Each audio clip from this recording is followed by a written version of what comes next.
stronger together. Stronger, stronger together.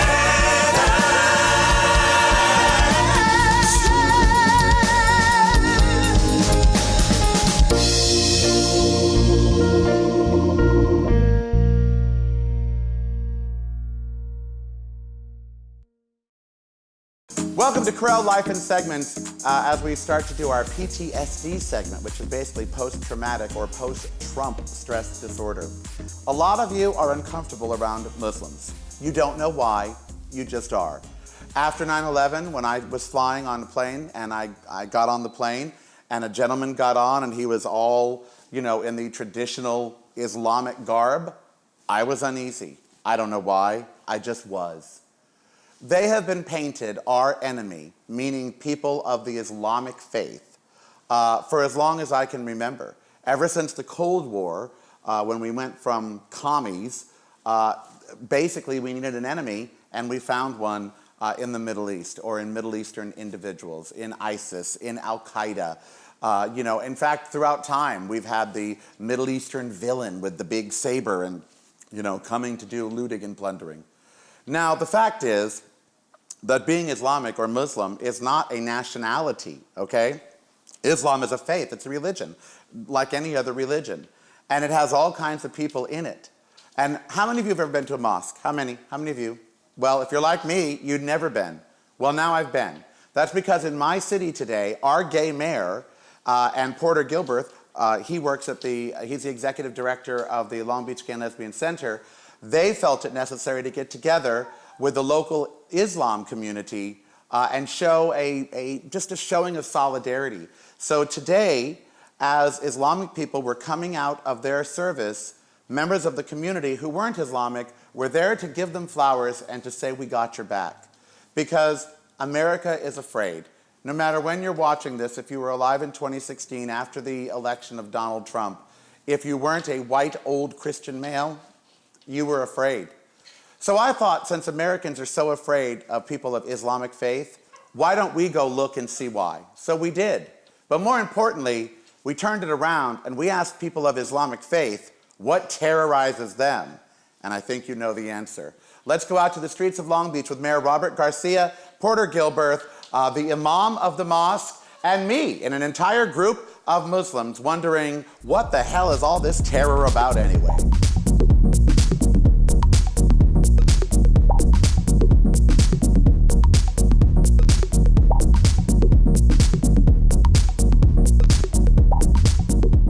Why are we having this rally today? Why is this even necessary? This is actually a beautiful message from our official people to come and tell after the election and the result of it, and the shaking we have in our community, the fear being spread in our community. Some people already being bullied and violated by others. This is a beautiful message from the mayor, from Long Beach mayor and Signal Hill mayor to tell, do not worry, we are community. We all gonna stand up from any oppression you guys facing. I wake up each day with seeing these announcements going, oh my God. So I'm pretty scared. How are you guys? Let me tell you this, the message is absolutely negative. I'm talking about the result of election, but guess what? We are strong people, we'll take it, and I do believe we're gonna win this battle. Oh, I think so. And what about you? How do you just feel about it? I mean, just every day I wake up and going, it couldn't get any stranger, and then it does. I believe that the United States, the Constitution is very strong, and then everybody should follow that, even the President, even the Vice President, even all. Especially the President and the Vice President. So that's why we are saying that we have to follow the Constitution. If it's needed, we're going to go to the court, and then we're going to be stand all together, and then we're going to be against on that type of things. As one oppressed person to another, we are stronger together, and I'm glad you guys are here. I'm glad for this event. I like to take the opinion for the second generation.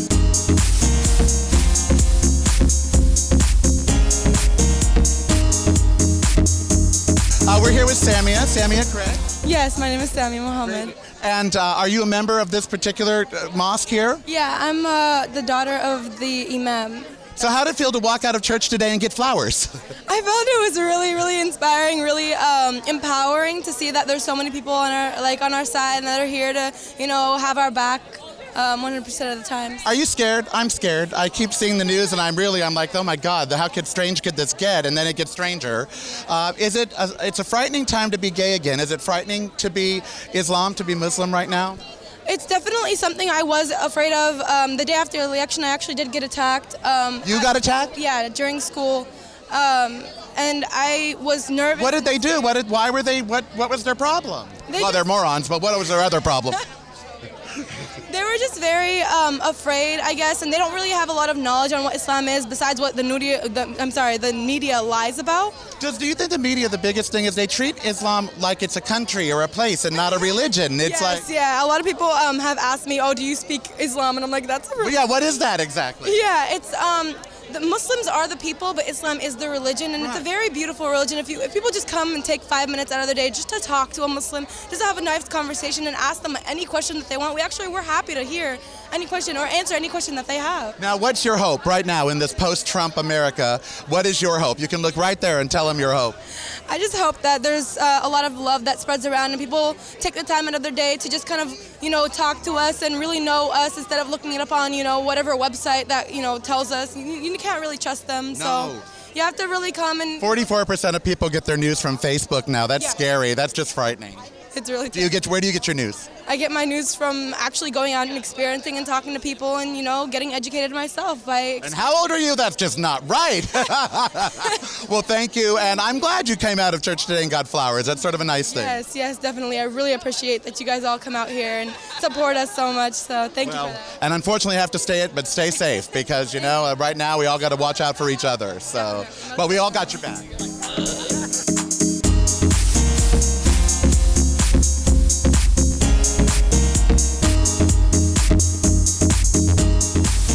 Hate crimes are going up against them and us since Trump took office. Do you think it's a short-term trend, or is this going to be life for a while? Well, hate crimes didn't just go up against LGBTQ people and Muslim folks. Hate crimes have gone up across the board in California, in Los Angeles, and in Orange County, and across this nation. So whether or not this is a short-term or long-term trend depends on events like these unity events that make it very clear that it is unacceptable to discriminate, mistreat, or act hatefully towards anyone of any marginalized. 1:30 on a Friday afternoon. We did okay here, don't you think? Absolutely. I wonder where all these folks came from. It's just incredible that so many folks came out to show support for our Muslim community. Well, you guys did right after the election. You sent out an email that anyone needing counseling, Trevor Project, their lines went up like 400%. Porter Gilbert, he's with the executive director of the Long Beach Gay and Lesbian Center. How much have you seen an increase in gay and lesbian youth in particular coming in frightened and needing counseling? Well, our youth program continues to be a very vibrant resource for our LGBTQ teens, children, and young adults. We have definitely seen an increase, and we're there to provide support not only to our LGBTQ youth, to anybody needing support or affirmation. Well, because now we're all sort of in this together. I mean, there's white Christian males, and then there's us. And that means everybody who's not a white Christian male that Donald Trump thinks is worthy, or Mike Pence thinks is worthy of whatever. So it really putting us all together again, African Americans, Hispanics, Muslims, LGBTQ. We're sort of all in the same boat again. And I don't want to say it's kind of nice. It's not kind of nice, but it is nice to feel some unity again, isn't it? Absolutely, and organizations like the Center have been engaging in coalition building for a number of years. We have worked with the Filipino Migrant Center, the Long Beach Immigrant Rights Coalition, with CCJ, with other LGBTQ organizations, with Black Lives Matter. So we have always been committed to working in coalition with other communities that have been marginalized, and we will continue to work in coalition with those communities moving forward. And it's particularly interesting, the gays and the people of Islamic faith or Muslim. We always hear about gays being thrown off ceilings or being beheaded in these countries. And yet here we have an entire group of people that have opened their arms to everybody, including the GLBTQ members, with no preconceptions or problems whatsoever. So it's not even right there. It's not even what you would expect, perhaps. Well, stereotypes exist for a reason, and I think it's absolutely an insidious stereotype that anybody of any faith will automatically act in a hostile manner towards anyone. I guess Christian too. It's wrong to assume a Christian would discriminate against a gay just because they're Christian. Absolutely. I have LGBTQ friends of all faiths, including LGBTQ Muslim friends who have straight parents who love them, who support them, and embrace them. And it's critical for us to dispel those myths and stereotypes across faiths to say that we are one community and we need to be here to support one another. And believing in God doesn't mean that you don't like gays. Absolutely. It's not the case. Well, thank you, Porter. Thanks, as always, for showing up today for this community and showing them that we care. Absolutely. Being our emissary. Thank you very much, Karel. You're a marvelous emissary.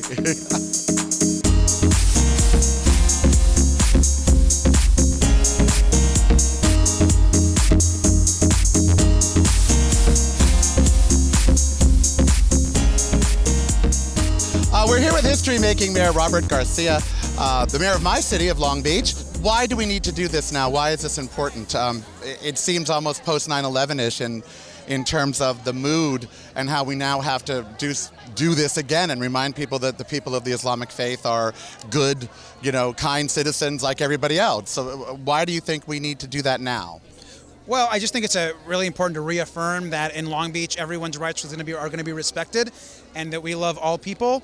And this has been always, I think, a very progressive community when it comes to supporting people, whether it's been Muslim Americans or the LGBTQ community or immigrants, and that will continue. And that will continue. A lot of the folks here. How hard is that going to be under? I mean, they can threaten funding. There's lots that they can do, but what can they really do to us too? We're a very inclusive city. We score very high on all the, not just LGBTQ, but all human rights. What could they actually do to us or anything? Are we pretty safe here? Well, Long Beach follows a lot of the California laws, which are very progressive when it comes to civil rights. We'll continue to do that. We have been following the law. We'll continue to follow the law. But what we won't do is support any sort of efforts to roll back civil rights for anybody. And I think that the city will unite very, very strongly if there's any attempt to roll back people's rights or people's freedom of expression. I won't stand for that, and I don't think anybody here is going to stand for that either. You have been to the White House a few times. You've met our president. You're one of the youngest mayors, first gay, Latin, lots of first for you. And obviously, I don't want to say, a bright star of the Democratic Party even, already. And that being said, how terrified are you right now at what's going on in Washington? And do you think that, how do I say this? We've survived bad presidents and bad administrations before. Do you think that Trump and his people can do a lot of damage, or that we can, if we're very vigilant, keep them at bay? Well, I think first that any president could do a lot of damage if they don't do the right thing, regardless of who's in office. We obviously have yet to see what's going to happen completely.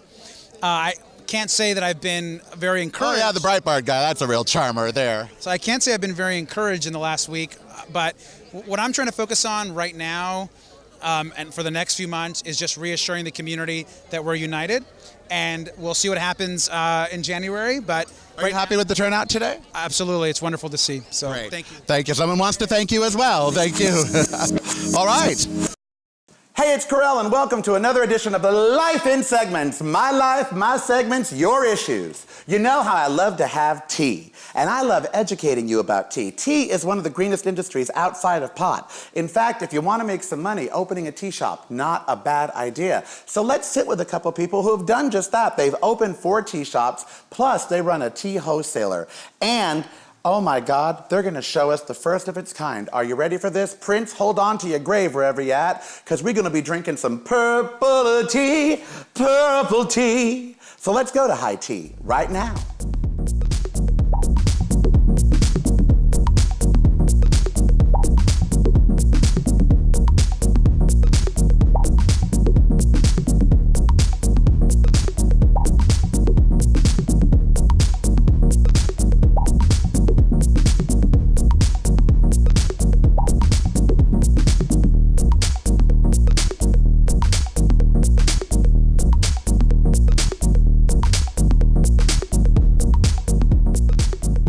As you know, I like to have tea with celebrities or politicians or whatever and sit around and chat.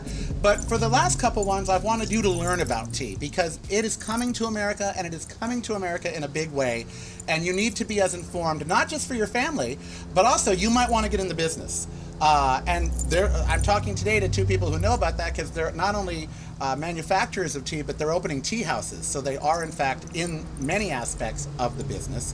Now, you might remember my Bianca, Shaw, and it's S-H-A-H. I would have said W. I'm so racist. Aren't I racist? I just assume it's an American spelling. And she is with International Teas, which is a tea company, and they also are part of they hold a festival every year, which I'm very excited about. We're going to talk about the festival. And she brought along Dhaval Shah. I'm the Chief Marketing Officer of International Tea. And we're going to be talking tea today, the economics of tea in America. But before we do, now, you brought me some tea. You brought me... We did. Purple tea, purple tea. So this is the tea. And it's called purple tea for a fun reason, right? It is. The plant itself, the Camellia sinensis, actually grows purple. But it doesn't look purple yet, does it? Well, it has a little hint of purple in there. I'm wearing blue glasses. What do I do? Here, I can't mother your I pot. got it. There you go. I wasn't swearing at him. That's what it's called when you're the person pouring the tea. Now, should this tea be drunk with, as we know, it's however you like tea, but do you recommend this being drunk with sugar or cream or anything, or just on its own? Again, to each its own, but I would recommend, the first timers drink this plain as it is. It has a brand new flavor profile, color profile, which makes it a unique tea that It smells good.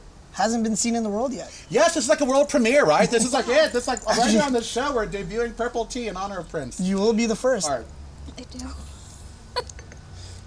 God bless Mariska Hargitay. I'd like to have tea with her. This is delicious tea. I normally load tea up with things, but this is just good the way it is. Yeah. Again, proof that your best cup of tea is just the way you like it. That's the way that is. That's very good. That's very good tea. I'm very happy with that tea. I'm going to pour some more in my cup, and then we're going to hit it with some acid.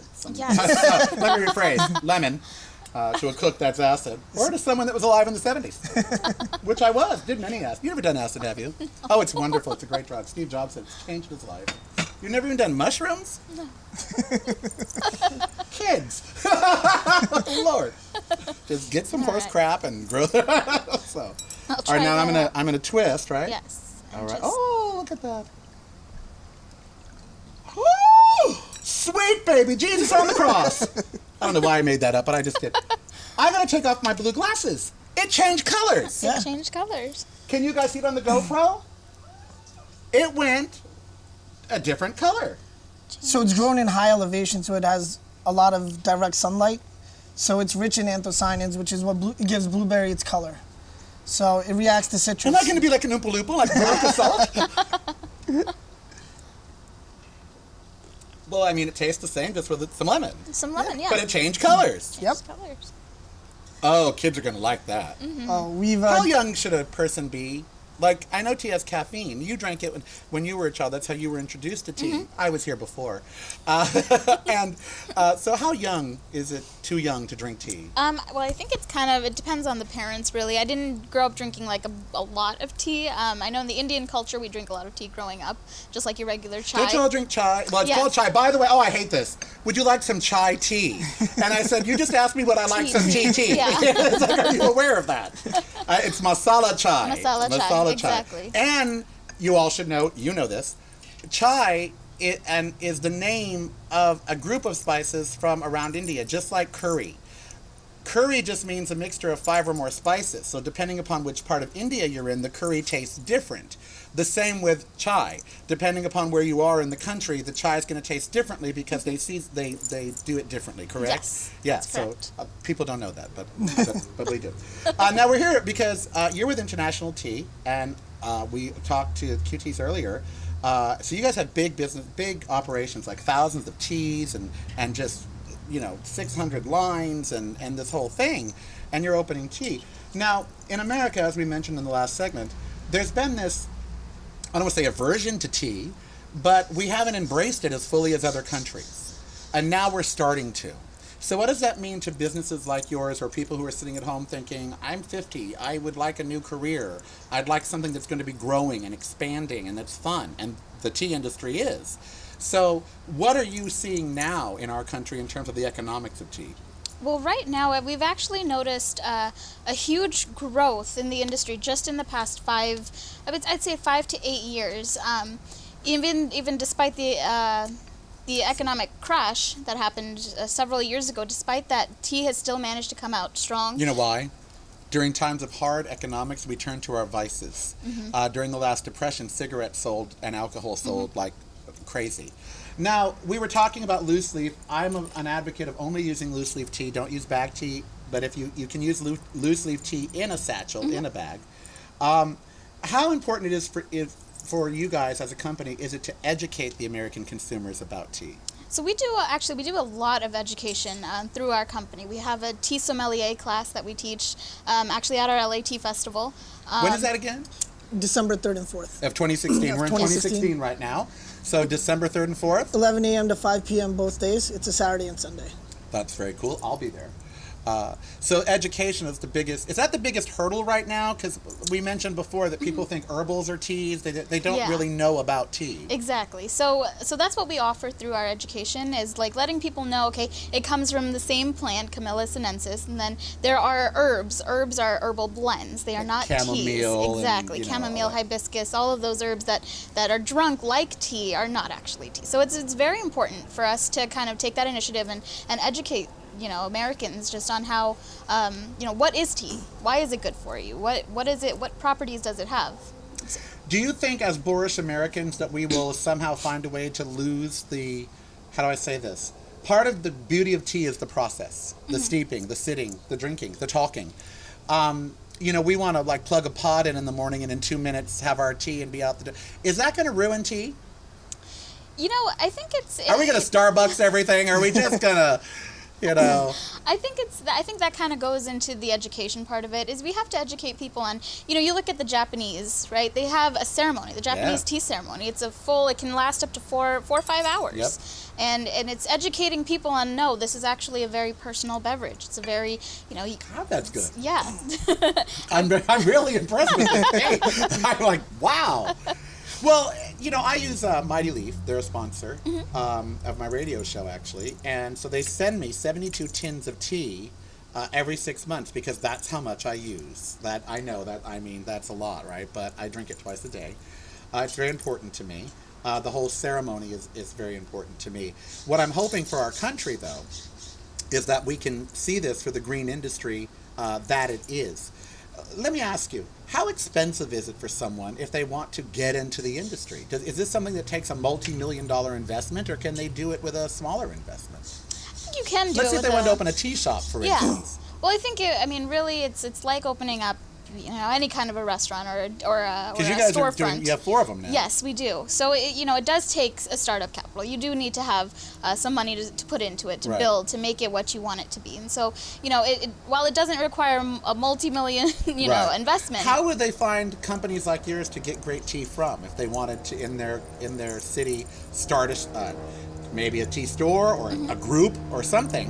How would they find tea like yours? Well, we actually do a lot of trade shows. We do the World Tea Expo every year, and so that's where a majority of these new little tea rooms are opening up, and they come and they say, okay, well, where can I purchase teas from? So that's a bulk of where we get that from. And do you guys rebrand this for? Let's say that Karel wanted his own line of teas for the Karel show. Would you then supply me the tea and I put my name on it, or does International Tea keep its name on it? No, we will sell it to you bulk, wholesale. We won't put our logo or anything on it. Wow, so we could get quality teas from you all, and then if you wanted to be Margaret's Teas or Barbara's Teas, then they could do that. Absolutely. How active do you see people getting into the industry? You opened 4, you must think there's a client base to support that. Yeah, absolutely. We see new customers, I'd say, daily or weekly. Just people kind of emailing, asking for opinions on how do you start a tea room? What kind of tea should I have? What should I start with? We get those questions often. Black teas, green teas? So I would recommend, having a line of flavored teas just to kind of be open to the public. Have the purple tea. Have the purple tea. I will come to your tea shop if you have the purple tea. And we do. I'm serious, because look, it starts out brown. Don't tell Donald Trump that. He'll want to build a wall around the damn tea. But don't worry, Donald, we can change it to a paler color. All we have to do is do this. And look, if only he could do that to America, we wouldn't need a wall. There we go. Look at that. That is amazing to me. I just can't get enough of that. That's very cool. When someone is thinking of getting into tea, they should really go with what they love, right? Not what is being told to them, but do what they love. Because you guys are proof. You have, 1,600 basically blends and regular teas. So there's a limitless number. Let me ask you, if someone wanted to, could they call you and say, I like hazelnut, I like this, I like that. Can you make me a tea? Absolutely. So you can do that? Yes. That's remarkable. So if they come down to the tea festival in December, they can see you guys? Yeah, And they can learn absolutely. more? And they can see the purple tea? Yes. Oh my God in heaven. Well then. All right, well thank you. We're going to sit here and have tea because it's the thing to do. All right, I am Karel, lifeinsegments.com, and really Karel.com is where you'll find lots of me. A lot of me. There's even an app for me. Makes your phone a lot smarter if you get it, actually.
Portions of the Karel cast and Karel's High Tea are brought to you by Lennox, an American classic, American-made since 1889. Fine makers of tea sets, china, ornaments, dinnerware.